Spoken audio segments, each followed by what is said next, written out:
Halo, halo, apa kabar? Assalamualaikum warahmatullahi wabarakatuh. Senang sekali saya sebenarnya Arif bisa kembali menjumpai Anda semua. Saya sebenarnya kalau ngomongin senang-senang itu sekarang dengan campur prihatin ya, karena kemarin itu saya mendapat kabar nih Mas Rudi S. Kamri ini juga yang sangat aktif di kanal Anak Bangsa itu rupanya divonis 8 tahun penjara oleh Pengadilan Jakarta Utara. Kasusnya apa sih? Kemudian saya dikirimi oleh Profesor Henry Subiakto, ini guru besar dari FISIP UNER mengenai kasusnya. Kasusnya menurut saya menarik ya karena kelihatannya Mas Rudi Kamri ini membongkar sebuah kasus besar, mewawancarai seseorang gitu, kasusnya tapi tidak disidik, tapi malah dia dan orang yang diwawancara itu yang mungkin kita sebut sebagai whistleblower itu malah yang diperkarakan dan divonis penjara. Nah, saya ajak Anda langsung ngobrol saja biar lebih tepat apa sebenarnya yang terjadi. Assalamualaikum, Prof. Waalaikumsalam warahmatullahi wabarakatuh, Mas Heru, Ya, Versu. Anda kelihatannya sangat concern ya kan dengan tulisan itu ya, dengan peristiwa ini ya, karena Anda sampai membuat tulisan sendiri dan ini memang buat saya bisa jadi bukan hanya saya, banyak orang yang bisa ngeri-ngeri sedap, apalagi dengan sekarang ini dengan pemberlakuan KUHP yang baru itu kan banyak orang yang juga mulai Ya, ketar-ketir. Ini kritik atau menghina kan gitu. Kalau menghina ya. nanti bisa itu kasusnya gimana itu yang terjadi? Apa yang terjadi? Ya, kalau 2 hari yang lalu, 2 hari yang Hmm. lalu ya, Oh, 2 hari itu yang lalu ya. memang Hmm. 2 hari yang lalu Hmm. itu podcaster atau YouTuber seperti Mas Hersu, Hmm. Mas Rudi Kamri itu Hmm. divonis Hmm. eh, dianggap melanggar Undang-Undang ITE pasal 27 ayat 3, pencemaran nama baik, Nanti dulu, nanti penghinaan dulu. dan pencemaran nama baik. Nanti dulu. Vonisnya 8 bulan, Mas, bukan 8 Ya. tahun, 8 bulan. 8 bulan. Nanti dulu. Mas Rudi Kamre ini bukannya sama seperti saya wartawan gitu. Kalau kayak orang seperti Oh saya, ya, wartawan. nah, Dulu kenapa? wartawan Mas Oh, Rudi itu dulu oh, sebelum dia di Astra, dia pernah keliling macam-macam ya, oke, eh, di Astra itu dia wartawan di TVRI, TVRI, iya, iya. presenter Benar. di TVRI itu tahun 90-an awal itu. Iya, ya. Dan Presenter mestinya TVRI. kan kalau kasus-kasus seperti ini, dalam kasus saya kan juga pernah beberapa kali ya bermasalah. Tapi kayak gini mesti dibawa ke Dewan Pers karena dengan posisi saya sebagai wartawan, begitu loh. Sebenarnya harusnya begitu, tetapi kenyataannya adalah Hmm, bahwa ini memang ada semacam kekuatan besar ya karena ini hmm, apa korupsi yang dibongkar atau hmm, diberitakan hmm, diviralkan oleh Mas Rudi itu hmm. korupsi yang nilainya sekitar 16,3 triliun Wih, dan ini, itu ini terjadi gede di dong. besar Tahun 16,3. berapa? Harusnya memang pemerintah yang konon sekarang sedang Hmm, giat-giatnya mau hmm, mencari uang hmm, untuk dana negara yang karena hmm, kita nih sedang defisit baik hmm, cukup besar kan. hmm, Kan kemarin kan hmm, kalau Jaksa Agung kan menunjukkan, wow ini Iya, iya, iya. dapat sekian, sekian, sekian, sekian Kalau ditumpuk triliun. itu lebih tinggi dari yang Harusnya di dicari, ini harusnya malah harusnya berterima kasih sama Rudi Kamri kan begitu kan? tahunnya berapa Yang ini? Peristiwanya tahun berapa ini? peristiwanya itu dimulai sekitar tahun 2004 tapi berlanjut di 2014 Mhm. ya karena beberapa kali Oh, perusahaan yang terlibat pun swastanya itu ada 7 perusahaan. ya, ya, ya, Tujuh ya, ya. perusahaan itu Loh, pemiliknya sama. oke. Pemiliknya sama. Loh. Nah, Hmm. itu kerjasama dengan BUMD di DKI. Gitu. Enggak. Jadi Saya uang penting saya dana ya. Saya tanyakan dan tahunnya itu kan ini kursnya ya kan Anda tadi menyebut 16,5 miliar ya kalau kurs waktu itu dengan nilai sekarang jauh lebih gede lagi dong gitu. juga lebih gede Hmm. karena ini tidak hanya pada saat tahun 2004 begitu ya, Ya. tapi 2013, 2014 Oh. diulang lagi oleh Hmm. perusahaan-perusahaan yang sama Hmm. begitu. Hmm. Dan kemudian sebenarnya sampai tahun 2020 banyak Hmm. temuan-temuan baru lagi gitu. Oke. Nah, pelakunya itu sebenarnya ada pejabat-pejabat negara, tentu saja Hmm. Hmm. pejabat-pejabat negara, Hmm. bahkan perusahaan-perusahaan swasta yang terkait dengan pengguna atau katakanlah korupsi ini, Hmm. itu komisarisnya dari pejabat-pejabat negara, termasuk Hmm. komisarisnya ada dari kejaksaan, begitu loh. Oke. Maka itu menarik bagi Rudy Kamri, Iya, iya, itu iya, iya. menarik bagi Terus, Rudy Kamri untuk terus. ditampung di podcastnya Oke. gitu. Mm-mm. Nah, tapi nampaknya narasumber whistleblower itu sempat nyebut nama orang, Oke. gitu. Iya, iya, Nah, iya. nama orang yang disebut itulah yang kemudian dia Melaporkan. mempersoalkan. melaporkan, Ya. melaporkan ke Hmm. kepolisian, ke Hmm. Bareskrim. Dan Anda Terus? tahu pernah nggak, waktu di Bareskrim itu berkali-kali ditolak sama kejaksaan sampai jadi sebelum P21 ya, Hmm. sebelum sebelum Hmm. Hmm. lengkap itu ditolak-tolak Hmm. berkali-kali.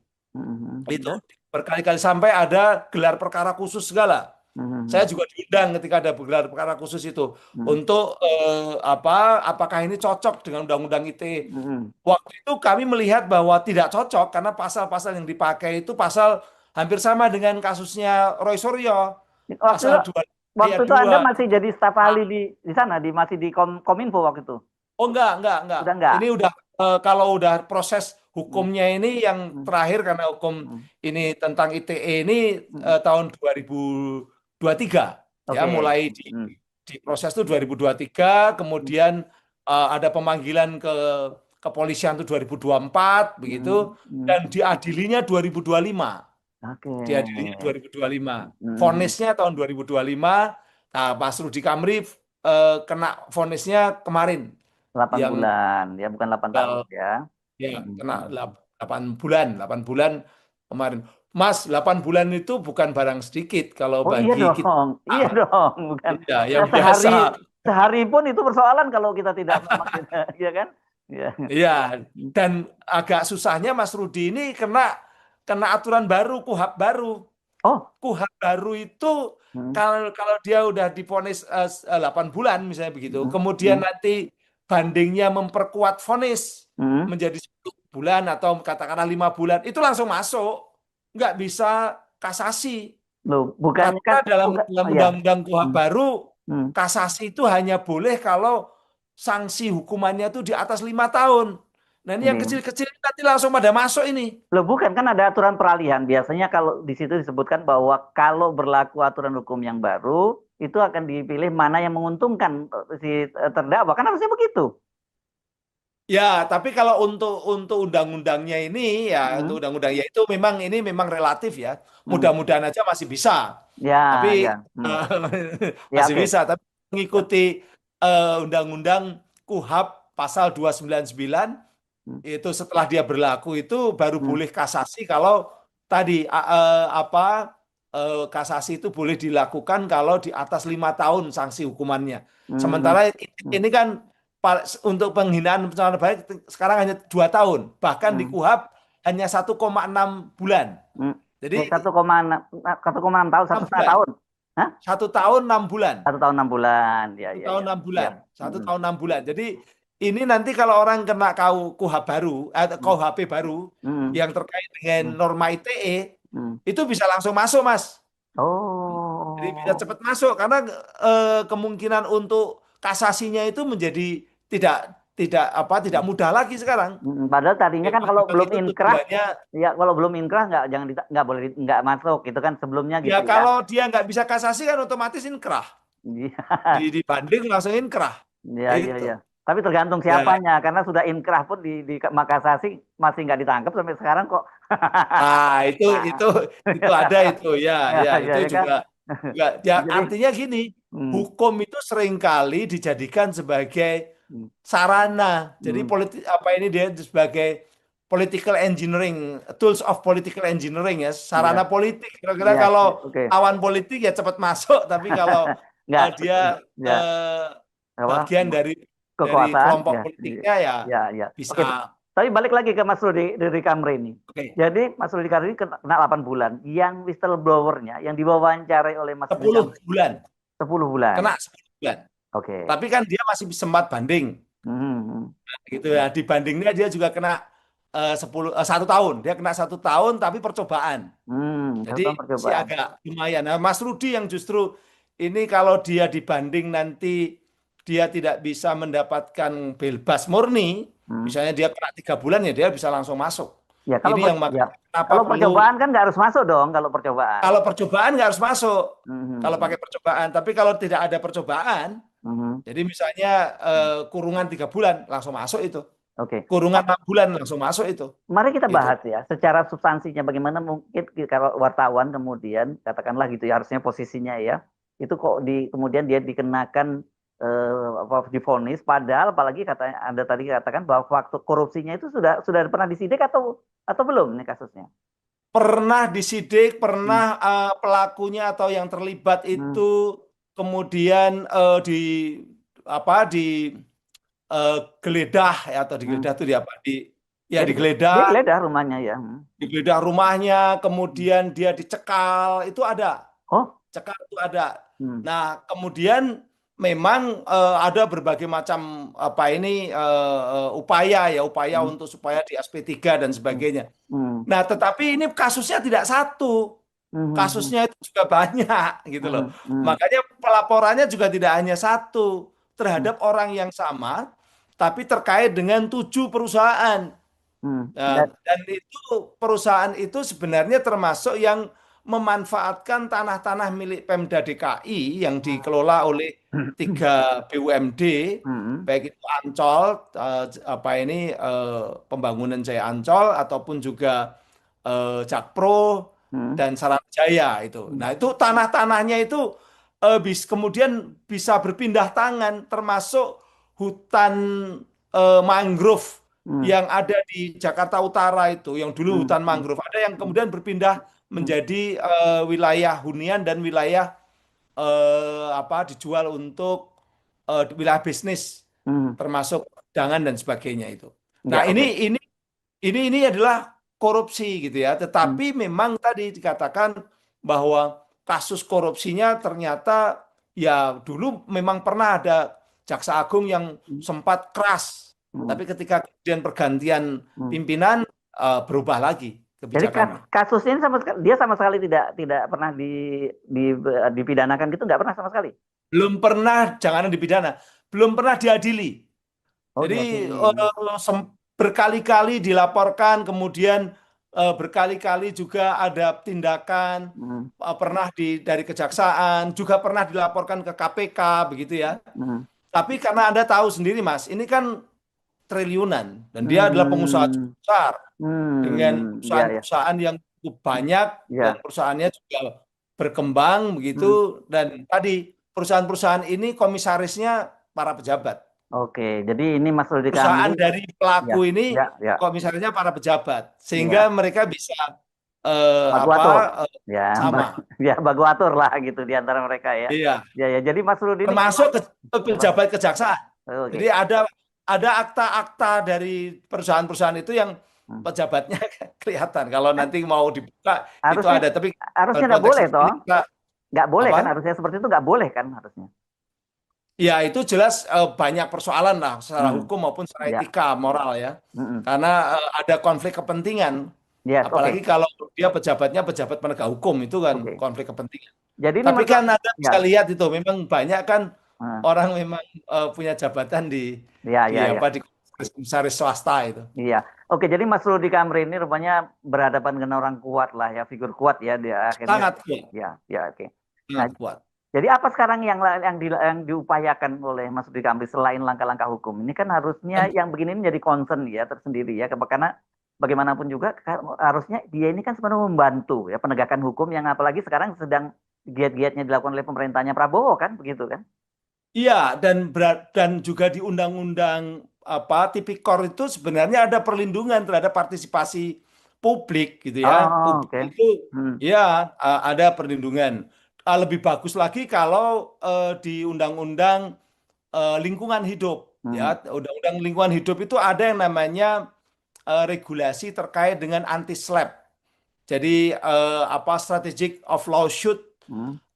Oh iya, iya. anti public participation. Ya, ya, Kan ya, ya. Ya betul, saya pernah banyak baca itu ya. Oke. ya Hmm, yang hmm, namanya partisipasi publik itu kan hmm, mahal, dalam artian banyak hmm. orang takut, Betul. banyak orang nggak berani apa Hmm, ini hmm, hmm, menjadi aktivis, hmm, melaporkan hmm, penyimpangan itu kan hmm. risikonya tinggi. Ya, ya, Maka ya. di dunia lingkungan hidup ada regulasi yang melindungi Hmm, para aktivis dari SLAPP ini hmm, yang seringkali menggunakan hukum untuk menekan public participation. hmm, Nah, korupsi itu belum ada aturannya regulasi seperti hmm, itu. Tapi hmm, ketika si teman kita si Aswar Haris Azhar, Haris Haris Azhar, Azhar ya, Haris Azhar. Haris Azhar dan Fathia ya. Fathia Waktu ya. dia Hmm.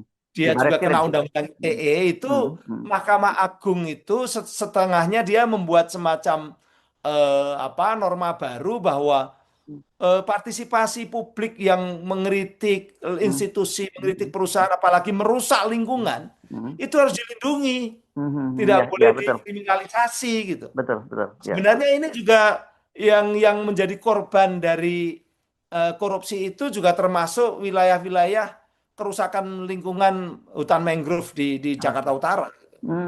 Itu Ya, ya, harusnya itu dilindungi itu yang ya, ya. mereka-mereka yang mengkritik itu Siapa termasuk yang, kita. ya, ya, ya, ya, ya. Siapa itu yang harusnya melindungi itu? Artinya tidak boleh lalu kemudian dikriminalisasi. Ya, ya, Ya, ya. kalau Hmm. nah sayangnya memang kalau untuk lingkungan hidup memang sudah ada di undang-undang lingkungan Hmm. hidup ya. Hmm. Itu ada pasalnya tentang perlindungan kepada aktivis-aktivis yang melakukan itu. Nah, ini dalam konteks korupsi itu Hmm. belum gitu. Cuman Hmm. korupsi yang terkait dengan lingkungan hidup bisa. Bisa Ya, sebenarnya ya, gitu. ya, ya. Nah, itu Harusnya di kan nah, hakim harusnya kan juga berpedoman pada itu dong, karena di Mahkamah Agung sendiri kan sudah ada aturannya kan. iya, Mahkamah Agung sudah lebih maju lah ketika Hmm. dia mengadili Haris Azhar itu kan Hmm. itu apa podcast ditempatkan sebagai sesuatu Hmm. ruang diskusi yang tidak bisa Ya. didahulukan pembungkaman yang Hmm. apa ini chilling effect ya, Ya. memunculkan Ketakutan ketakutan-ketakutan ya. itu Hmm. harus dihindari. Ya. Hmm. Nah, Nah, ini makanya kalau ya. kalau ini dibiarkan kan Hmm. orang nanti jadi hati-hati. Kita pun juga kalau ngomong begini juga Ya. nggak berani kok Dan dan nyebut ada, sesuatu. ya, ada jurisprudensinya ya kalau sudah ada vonisnya itu jadinya ya. Sebenarnya sudah ada jurisprudensinya. Hmm. Namun saya gini Mas Hersu, saya waktu diminta oleh Profesor Henry Yosodiningrat ya, karena pengacaranya kan Henry Yosodiningrat. Oh, dua Henry Itu dong tuh ini ya minta berarti ya. saya Dua Henry. Henry Yoso, ya, ya Bung Ya, Henry. Bung ya, Henry minta ke saya ya, Henry ya, yang ya, lain. ya. Itu saya jadi ahli. Saya udah menjelaskan di Hmm. pengadilan kepada Hmm. hakim. Hakimnya itu kelihatan seolah-olah juga dengerin dan tanya gitu ya. Ya, ya. Apa saya menjelaskan? Karena memang saya tahu persis Hmm. sejarah bagaimana pembuatan undang-undang ITE, Ya. perjalanan Hmm. pasal per pasal, Hmm. gitu kan? Dan sebenarnya memang ketika orang seperti sekarang ini, podcast seperti sekarang ini, Hmm. lalu narasumbernya dikenakan pidana pidana ITE itu nggak tepat juga. Misalnya Hmm. kayak Hmm. saya nanti kena ITE gitu. Ya, ya. Padahal saya kan tidak mendistribusikan. ITE kemarin kan Hmm. Hmm. eh, dengan sengaja tanpa hak mendistribusikan. Saya kan tidak mendistribusikan. Hmm. Yang mendistribusikan kan Mas Hersu, kan begitu Hmm. kan? Atau Hmm. Hmm. krunya Mas Hersu, Ya, ya. misalnya begitu. Hmm. Hmm. Atau Mas Rudi Kamri kalau dalam. Nah, narasumber itu kan hanya menjawab pertanyaan. Hmm. Ya, ya. Padahal yang namanya ITE itu, Hmm. pengertian ITE secara umum payungnya dulu, ya, Hmm. payungnya Hmm. itu. Awalnya dulu ya. Ya, Hmm. Hmm. informasi dan transaksi elektronik. Ya, ya. Transaksi elektronik itu harus Hmm. harus perbuatan hukum yang menggunakan komputer Hmm. atau eh, komputer atau sistem jaringan komputer Hmm. atau informasi elektronik lainnya. Hmm. Artinya kalau orang diundang secara fisik ke ruangannya Mas Hersu ini, Hmm. kalau saya pakai komputer sekarang, tapi kalau Hmm. kalau Hmm. saya diundang secara fisik lalu Hmm. diwawancara, Hmm. kan jawabannya cuma pakai mulut, nggak pakai komputer. Ya, Yang oke. pakai komputer kan Mas Nah, Hersu atau iya. atau Hmm. Mas Kamri. Hmm. Jadi itu sebenarnya Hmm. bukan bagian dari transaksi elektronik, Oke. gitu loh. Hmm. Hmm. Cuma dimasukkan ke transaksi elektronik karena pakai delik penyertaan bahwa seolah-olah Hmm. kerjasama Hmm. ini sehingga lalu publik bisa mengakses kan Hmm. gitu, Hmm. kerjasama. Hmm. Oke, Hmm. itu bisa saja dikatakan seperti itu. Tapi sekali lagi kerjasamanya itu juga bukan menggunakan dia tidak menggunakan komputer sebenarnya kalau Hmm. diwawancara. Hmm. Yang kedua adalah eh, Undang-Undang ITE itu selalu mengatakan harus ada Ya. niat jahat. Niat jahatnya itu harus kalau dua orang kerjasama tadi, berarti ada persekongkolan. Hmm. Kapan bersekongkolnya? Wong orang mereka tidak pernah kenal kok. Cuman Hmm. oh, ada isu menarik, Hmm. ada pihak Hmm. ketiga, mau nggak ini ada isu menarik? Ada angkat, oh ya ya ini whistleblower berarti dia punya Hmm. punya nilai berita begitu. Hmm. Tidak ada persekongkolan Hmm. Ya, begitu. ya, Ya ya, kan persekongkolan itu harus dibuktikan oleh hmm. oleh pengadilan dan oleh jaksa itu Hmm. bahwa Ya, benar-benar mereka bersekongkol untuk melakukan kejahatan, bukan hanya kerjasama dalam konteks penyiaran atau podcast tadi. Podcast ya, itu kan bukan kejahatan, ya, tapi yang jahat itu adalah ketika dia udah ingin menghancurkan orang. ya, ya, ya. Ya, Gitu. jadi walaupun Anda merasa sudah menjelaskan dengan detail dan hakimnya manggut-manggut, kena juga Mas Yan gitu ya. Kena juga, kena juga. Oke, ini, Apalagi kan sebenarnya banyak opini-opini di situ. Selain eh fakta, ya, ada ya. opini. Hmm. Faktanya pun tidak disangkal. Faktanya pun ada data-datanya bahwa Hmm. benar orangnya memang pernah tersangka, pernah Hmm. dicekal. Itu ada data-datanya semua gitu kan. Hmm. Ada Hmm. surat Hmm. surat penetapan pengadilan, Hmm. pencekalan dari Dirjen Imigrasi misalnya begitu atau dari Hmm. KPK ada. Itu kan berarti kan ada fakta. Hmm. Ya, ya. Dan faktanya bukan fakta yang dimanipulasi, tapi masih saja dianggap itu adalah Hmm. fitnah atau pencemaran nama baik Ya. tanpa diuji tentang kebenaran dari persoalan korupsinya itu sendiri. Nah, Ini melonjak. ya, ya, ini menarik ya karena kalau ada tadi bolak-balik ngomong podcast itu kan sekarang realitasnya ya, yang disebut media mainstream itu sebenarnya malah sekarang media sosial seperti ini kan dibandingkan media konvensional begitu ya. Tetapi tidak Iya, ada karena perlindungan ya. media Hmm. baru podcast Ah, seperti yang ah, ah, dipunyai Mas Hersu itu kan hmm. dia merupakan media yang sekarang ini lebih bisa mendalami kasus. Ya, hmm. Jual seperti ini kan lebih intensif, kasusnya Ya, lebih mendalam. hmm. Orang mau mengikuti itu juga mau kapan saja tinggal diklik Ya, hmm. linknya, bisa Hmm. kapan saja kan Hmm. begitu. Hmm. Sehingga lebih lebih ini, lebih apa, lebih Aksesibel ya, orang yang ya, hmm. saya sebagai narasumber pun nyaman Hmm. Hmm. karena Hmm. nggak dipotong-potong. Kalau di TV Ya, kan ya baru mau ngomong ya, dipotong, ya, ya, ya. ngomong sedikit kalau nggak dipotong host, Hmm. dipotong Nah, sama narasumber yang lain. lawan lawan debatnya Iya, kan iya, begitu iya, kan. iya, iya. Nah, kalau seperti ini kan tinggal Mas Hersu menyeimbangkan kalau saya kurang misalnya saya kurang seimbang ya nanti ada pertanyaan-pertanyaan yang Iya. menyeimbangkan atau Hmm. mungkin ada waktu lain untuk ada narasumber lain kan begitu. Hmm. Iya, Keseimbangan itu bisa di lain waktu maupun juga iya, keseimbangan itu antara narasumber dengan hostnya kan begitu. iya. Nah, Itu yang nyaman gitu ya iya. dan saya yakin penonton nonton apa ini podcast itu jauh lebih juga nyaman karena seperti mendengarkan orang sedang ngobrol, sedang Hmm. diskusi Hmm. Hmm. personal gitu Iya, dibandingkan dengan dipotong-potong iklan, hmm. dipotong-potong Iya, apa itu yang ada di televisi seperti itu. ya. Nah, concern saya adalah yang begini-begini ini kelihatannya mesti mulai menjangkau ya, terutama misalnya bisa dimulai dengan Dewan Pers dulu setidaknya ya.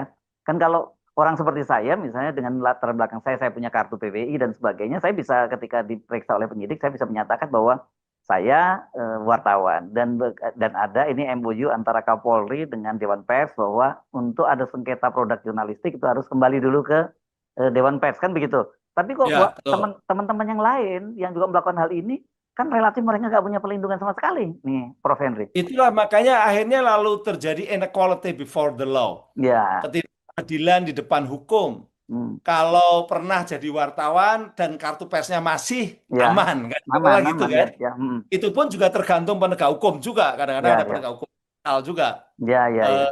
tapi Tapi, bagi mereka yang hmm, tidak tergabung dengan pers tidak mempunyai hmm, identitas pers yang cukup hmm, lalu kebebasan berpendapatnya terancam oleh betul. penegakan Hmm, hukum menggunakan ITE atau sekarang pakai KUHP baru kan begitu. ya, Jadi ya, ya. ini yang disebut sebagai inequality before the law. Makanya betul Mas Hersu, Hmm, Dewan Pers perlu memahami dinamika ini mhm, dan melihat bahwa menempatkan bahwa media baru podcast itu harus dilihat sebagai bentuk jurnalisme baru.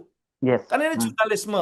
Kita ya, juga harus hati-hati. Tidak hmm, pernah yang namanya ngomong tentang hoax. hmm, Semuanya berbasis pada fakta, Kalau perlu harus diklarifikasi, begitu kan? Hmm. Nah, ada kehati-hatian, ada etika, tidak nyebut Oke. nama saya, tidak nyebut nama itu kan etika dan Iya, sebagainya. iya, iya. Artinya ini kita menggunakan prinsip-prinsip jurnalisme. Tapi kalau kemudian yang sudah menggunakan prinsip jurnalisme itu seperti yang dilakukan Rudy Kamri itu kemudian dikriminalisasi, Mhm. itu kan berarti kan tidak fair, Ya, tidak fair. sebenarnya ini pernah katakan kalau Mas Rudi, makanya saya tanya. Kalau Mas Rudi saya tahu dia pernah jadi wartawan, pernah jadi penyiar TVRI. Asumsi saya dia masih punya kartu pers dan sebagainya. Tapi Ya, sebenarnya ada peristiwa yang juga cukup menarik. Jadi presiden yang bagus juga bisa. Saya ini bukan jurisprudensi. Kasusnya Deddy Corbuzier. Ketika dia mewawancara Ibu Siti Fadilah Supari kan pada waktu itu kan ya, dipersoalkan rame dan sebagainya dan kelihatannya ada yang mau mencoba membawa ke ranah hukum. Tapi saya ingat persis itu wakil ketua Dewan Pers waktu itu Bang Henry, nah Henry juga namanya, Henry udah bangun. Bangun, itu dia menyatakan bahwa orang seperti apa Deddy Corbuzier itu dia sudah dianggap menjalankan profesi jurnalistik karena sesuai dengan undang-undang juga bahwa dia melakukan aktivitas itu gitu loh. Jadi sebenarnya penegak hukum juga bisa menggunakan hal semacam itu kecuali kalau memang ada pesanan ya lain lagi urusannya gitu. Ya, iya, memang harusnya seperti itu. Dan ini kita berharap kepada Dewan Pers Ya, supaya bisa menyeleksi atau mencoba melihat podcast-podcast mana yang memang layak dianggap ya, sebagai pers. Tentu saja tidak semua, karena ya. kita Setuju, harus mengakui bahwa setuju ya. ada pers, ada podcast-podcast yang mungkin juga Ya, ya, ya kerjanya nyeberhok aja saya. asbab-nuzulnya Ya, ya, ya, ya, ya. niatannya itu atau Ya, actual melis ya ya, mensreanya ya, ini ya, yang ya, disebut ya, betul, betul. mensreanya itu memang untuk nyerang orang ada, Ya, untuk nyerang kelompok tertentu ada, tapi hmm, kalau dia adalah menyuarakan aspirasi publik hmm, atas nama kepentingan umum ya hmm, seperti tadi memang ada kerugian negara ya, itu memang layak lah kita ya, meneriakkan bahwa ayo periksa dong, ya, ya, diaudit dong, hmm, gitu kan. Coba KPK masuk. Kalau perlu, saya malah berharap KY itu memeriksa hakim-hakimnya hmm, atau komisi kejaksaan meriksa itu jaksa-jaksanya hmm, yang jelas-jelas apa ini sebenarnya tidak masuk dalam ranah pelanggaran ITE, tapi masih dipaksakan. hmm, Bahkan hmm, yang lucu Mas, yang lucu tentang kasus Mas Rudi itu, hmm, Mas Rudi itu kan memang apa tempus delictinya atau hmm. perbuatannya itu tahun 2023 ya Oh, tahun 2023 2003 ya. 2023 tapi kemudian dakwaan dan tuntutan Hmm, jaksa itu hmm, 2025 harusnya pakai undang-undang yang terbaru, undang-undang betul. nomor 1 tahun 2024 Hmm, karena hmm, udah proses hukumnya di situ, hmm, hmm, tapi masih menggunakan pasal-pasal lama dan hmm, pasal lama itu lebih berat dibandingkan undang-undang yang baru hmm, hmm, gitu loh. Jadi dia itu ada di transisi undang-undang ITE lama hmm, itu undang-undang nomor 19 tahun 2016 yang dulu hmm, hmm. waktu itu ketua panjanya saya dari pemerintah Oh, dan hmm, dari DPR Pak TB Hasanuddin hmm, yang dipakai itu. Nah, hmm, ketika udah dipakai proses penyidikan memang hmm, mungkin masih pakai undang-undang lama, tapi ketika kemudian proses mau pengadilan, dakwaannya masih menggunakan undang-undang lama, padahal kan hmm. mulai tanggal 2 Januari 2024 berlaku Ya, undang-undang yang baru, itu dia. nggak Ya. pakai undang-undang yang baru Hmm, sampai yang namanya Mas Rudi maupun juga tadi apa whistleblowernya itu sampai diadili itu masih menggunakan undang-undang yang lama. Padahal sudah hmm, berlaku undang-undang yang baru, yang ITE yang baru. hmm. Nah, terakhir kemarin ketika mau diputus, muncul KUHP baru. Jadi 3 undang-undang sebenarnya. Ya, Gitu. Harusnya betul-betul. kan dipakai yang paling paling Paling ringan, menguntungkan. Ya, paling menguntungkan. ya, Itu Lex Spitior, itu harus yang ya, paling ringan, paling menguntungkan gitu. ya. Tapi yang jadi adalah tetap ini masih berlaku sebagaimana bahkan harusnya dilihat sebagai wartawan ya nggak perlu harus diadili. Yes, Tapi oke. kalau saya melihat, saya merasa ketika saya menjelaskan kepada di pengadilan, Hmm, sebenarnya mereka jaksa tidak juga banyak bertanya hmm, dengan saya, tidak hmm, menentang hmm, apa yang penjelasan saya. hmm, Hakim banyak bertanya dengan saya, hmm. tapi peputusannya yang bertentangan dengan apa yang saya jelaskan. Iya, Ini iya. nampaknya memang Iya, ya saya boleh curiga dong kalau iya, iya, iya. ada kekuatan tadi. Yes, Ini kan oke. korupsi 16,3 triliun, itu kan besar Yes, sekali. besar sekali. Iya. Oke. Jadi ini harus harus kita gaungkan bahwa ayo Bapak Jaksa Agung, coba deh periksa dong Hmm. ini masalah apa eh, dugaan korupsi Ya, 16,3 triliun di ya, DKI ini. ya. Oke, jadi sekarang prosesnya Mas Rudi Kamti mengajukan banding ya, ini ya. Banding, ini mau banding dia baru Oke. menuju kepada banding karena kemarin baru divonis kan, Hmm. dikasih waktu sekitar 7 hari Hmm. untuk banding, jadi dia Ya, banding. mudah-mudahan majelis hakim yang di apa di pengadilan banding ini lebih lebih wise gitu, lebih lihat persoalan Ya, secara proporsional nanti kita gitu. suarakan lagi Mas, kalau Ya. sampai ini ternyata ada boleh dikatakan ada kriminalisasi kedoliman, Hmm. karena ini kan niatnya mereka teman-teman ini kan sebenarnya mengkritisi Hmm. penggunaan uang negara atau Yes. katakanlah Ya. kerugian negara yang Hmm. besar itu.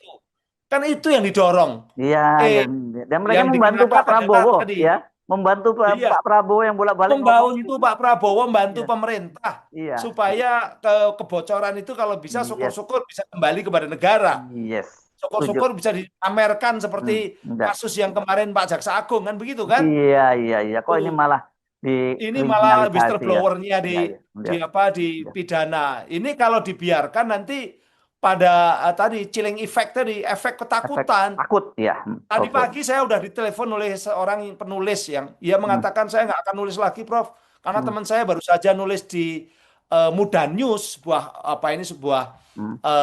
apa media online Hmm. itu juga langsung ditahan Hah? Langsung gara-gara ditahan? nulis seorang tokoh tokoh tokoh yang sangat kuat, sangat terkenal di parlemen, Hmm. yang apa tokoh-tokoh Iya, iya, iya, yang iya. dekat dengan Oh. kekuasaan yang ada di parlemen. Waduh, waduh, Dia waduh, nulis waduh. tentang itu, baru Hmm. nulis Hmm. ini dia dipidana, bukan Hah? dipidana, ditahan, Ditahan? ditahan, Ditahan langsung? ditahan, Dilaporkan ditahan, ke polisi langsung ditahan? ditahan.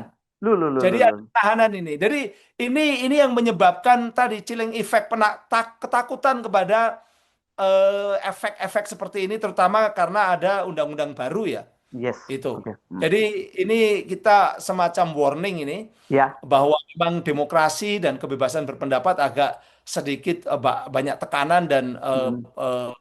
apa ya boleh dikatakan meneror para pengkritik atau kritikus-kritikus, aktivis-aktivis sehingga menambah jumlah mereka-mereka yang ditahan. Yang kemarin demo anak-anak muda itu juga masih Hmm. banyak yang ditahan kan Hmm. Ya, sampai sekarang. ya, Ini ditambah lagi dengan Rudy Kamri, ditambah lagi dengan kasus yang ada di media Muda News. ya. Saya lupa namanya tapi tadi pagi saya Di ditelepon Jakarta, oleh kasusnya di Jakarta ini ya?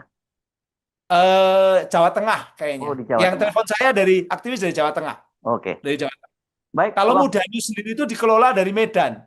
Oke, oke. Ya, sekarang era-era seperti itu udah biasa ya, Ya, lalu ya. lintas ini batas ya. Oke, Prof. Mudah-mudahan ini apa ya? Ini bisa jadi warning juga buat pemerintah ya. Syukur-syukur kalau kemudian soal ini menarik perhatian seperti yang dilakukan. Kita nggak senang sebenarnya kalau dalam situasi sebentar-sebentar Pak Prabowo memberikan amnesti, abolisi dan sebagainya. Tapi dalam situasi yang seperti ini, ketika para aparat penegak hukumnya nggak bisa kita sepenuhnya pegang, ya mau nggak mau presiden harus melakukan langkah itu terus kan gitu.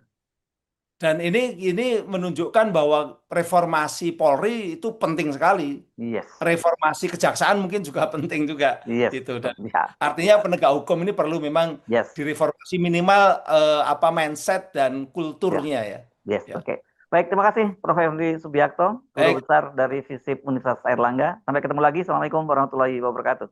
Waalaikumsalam.